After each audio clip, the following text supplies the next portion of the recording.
Yo,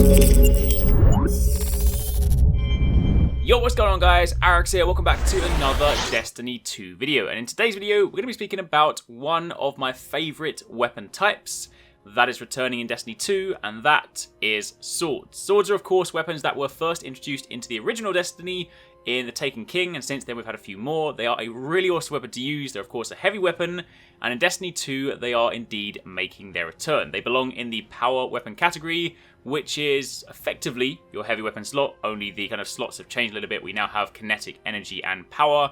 And I'll most likely be doing a video on that at some point soon when I speak about the kind of different system changes and some of the PvP changes as well, because that is a system that is really, really interesting. But fundamentally, swords are indeed, in Destiny 2, they're a power weapon, and so far, in all the different videos we've seen, the kind of gameplay trailer, the story trailer, some of the official screenshots from the press assets, and a few other things like that, we have seen a grand total of 5 different swords. So, I thought I'd put together a video showing you guys the ones we've seen so far, talking about where they may well come from, the inspiration, and then hopefully for any of you guys that may have missed some of them, then this should help you out. So, if you do enjoy this, then a like would be super appreciated. Comment down below if you have any questions, but let's get started. So the very first one, this comes from the gameplay trailer, and if you blink, you will definitely miss it. This one goes extremely quickly because, of course, it is off the back of a Titan using the new Sentinel subclass, so he dashes in with his shield, which, by the way, is super awesome. I haven't had a chance to play with that because, of course, that wasn't at the hands-on event, but just seeing the gameplay clips, I honestly cannot wait to test this out. I am a hunter, but I cannot wait to be Captain America Titan. However, if we pause it right after he does the shield charge or the sort of shield bash, you can see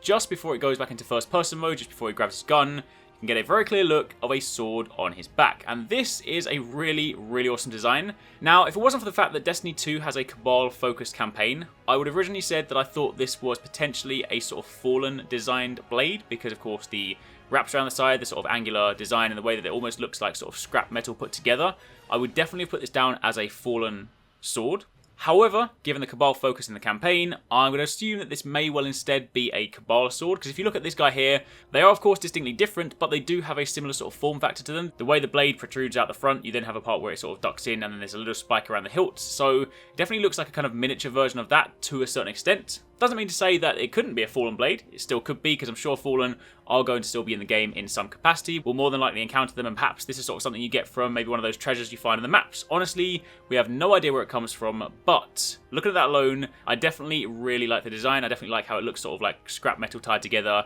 sort of, you know, forged or bodged together to try and sort of make a bladed weapon. So, that is sword number 1.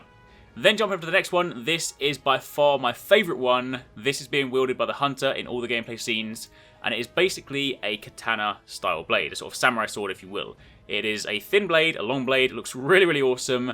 And the interesting thing here, and I'll speak about this in a bit more detail in a second once we've taken a look at the next Titan sword as well, but the interesting thing here is the way that the Hunter is holding it. He definitely holds it how you'd expect these sort of weapons to be held, especially if you are running with them.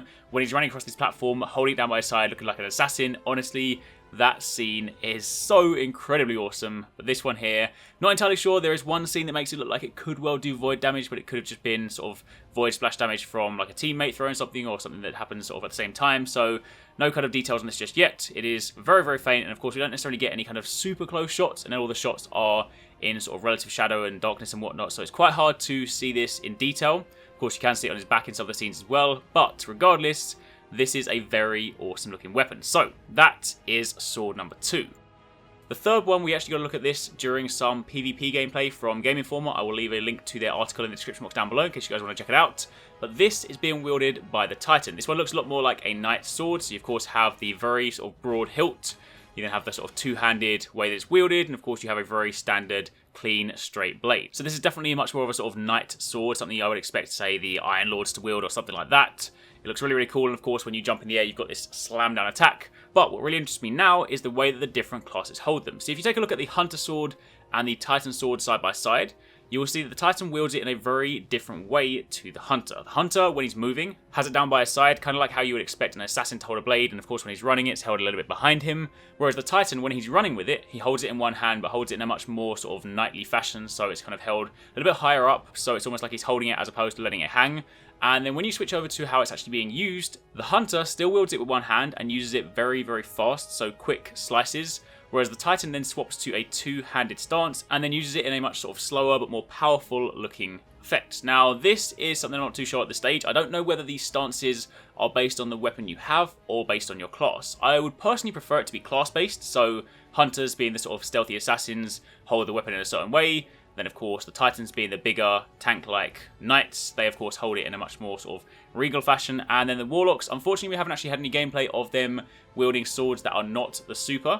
If we do use the super animation as a sort of basis for how Warlocks may well wield them, then it could be something along the lines of how, say, like a French Rapier may be held, so much more sort of flamboyant in the actions and whatnot. But that bit we don't know for the time being. So it could well be that if you pick up sort of the Knight Sword, then you hold it like a knight. And if you pick up the sort of Assassin Katana Blade, you hold it like that. But, as mentioned, I'm probably going to lean slightly more towards the sort of class-based stances, because given that we've already got, like, you know, class-based abilities with the wall, the field, and of course the shade step for the hunter, then it'd be cool if there are more things in place to sort of delineate these classes and not just make it so that they are different for their abilities, but also the way that they actually behave. That is something that's always been really cool, because of course if you look at Destiny 1, no matter what class you are, you basically hold the sword in the exact same way, because of course it's just an animation rig for your character. But this time round, it gives them a lot more personality if they all behave in their own way. So that is something that I'm super, super excited for. Let me know what you guys think down below. Let me know if you think these kind of stances are per weapon or per class. But either way, that is that. So right now, that's 3 swords. One that looks sort of Cabal or Fallen in design, one that looks like a katana, and one that looks like a standard knight sword. The next one, this one actually cropped up the other day. This is a shot of supposedly some of the content, the digital content that comes with the deluxe edition. This will of course also come with the full collector's edition. But basically, this image went up showing that some of the content we'll get inside the collector's edition includes an emblem, an emote, and a sword. Now, I'm not going to talk too much on the emblems or the emotes because that's not really the topic of this video, but the sword down here, this looks very, very cool. This actually looks a lot more like a sort of Persian war sword, sort of like a scimitar to a certain extent. It's got those really clean lines. It also starts a lot thinner at the base and, of course, goes into this wider part of the blade at the very top. And it's got this sort of gold engraving as well. This could well be, if you kind of like linked it a little bit more towards sort of like Egyptian blades, then perhaps tied to Trials of Osiris in some way, shape or form. But again, far too early at this stage to know exactly where it comes from.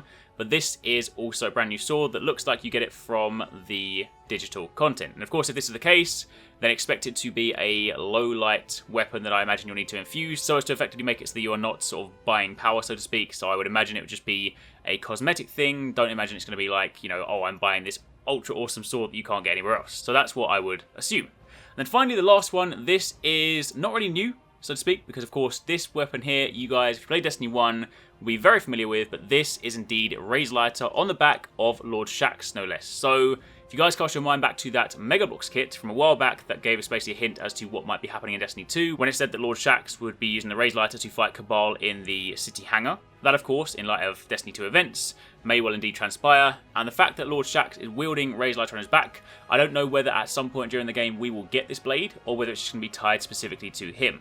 Personally, I wouldn't be too fussed if we don't, because I would like to sort of just see nothing but new items, so I'm not really fussed about having the old swords come back.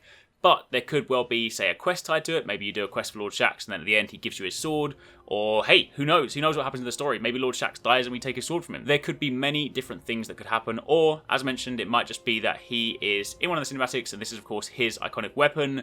So it might just be that we don't have this at all in-game. But as far as swords go, that is the 5th one that we've seen. So, as a recap, we have this potentially Fallen or Cabal style sword design. We have a katana. We have a knight's blade, we have a Persian-style scimitar. Well, that's what I'm going to call it because at the moment we don't know what it is, and I'm just going to base that on typical sword designs. And we also have the good old-fashioned Razorlighter. So, 5 swords in Destiny 2 that we've currently seen. Hopefully there are many more. I would love to sort of see the massive blade from the Cabal. Imagine if we could wield one of them. Maybe even if we can't get it as our own personal sword. In the same way that, say, you can pick up the Sword of Crota and then use that in certain engagements. Imagine if, like, you killed one of these guys and they dropped a blade like that, and you could then use it in, say, a Cabal mission or maybe part of the raid. Who knows, but that could be really, really awesome. And, of course, I would still love to, at some point, get some sort of Vex blade. But that much is just going to have to go on my wish list. So that's pretty much it for the video. As a very quick reminder, do not forget I'm still running this giveaway. It wraps up next week, so you have one more week to enter. If you guys want a chance to win these 3D printed Guardian figures of the Titan, Hunter and Warlock, complete with a giant foam Hammer of Sol, then click on the link in the description box down below. You guys can check out the video and you can also check out the competition. Enter for that, and then the winner will be drawn next week. Anyway, thank you for watching. Let me know in the comments down below which of these swords you guys like the best, what you think about all the different kind of stances, everything like that. And if you've missed any of my previous Destiny 2 videos, I've got videos on the subclasses and also the PC options, then check those out. I'll also link the playlist for that in the description box down below. Thanks very much for watching, take it easy, catch you next time, peace out.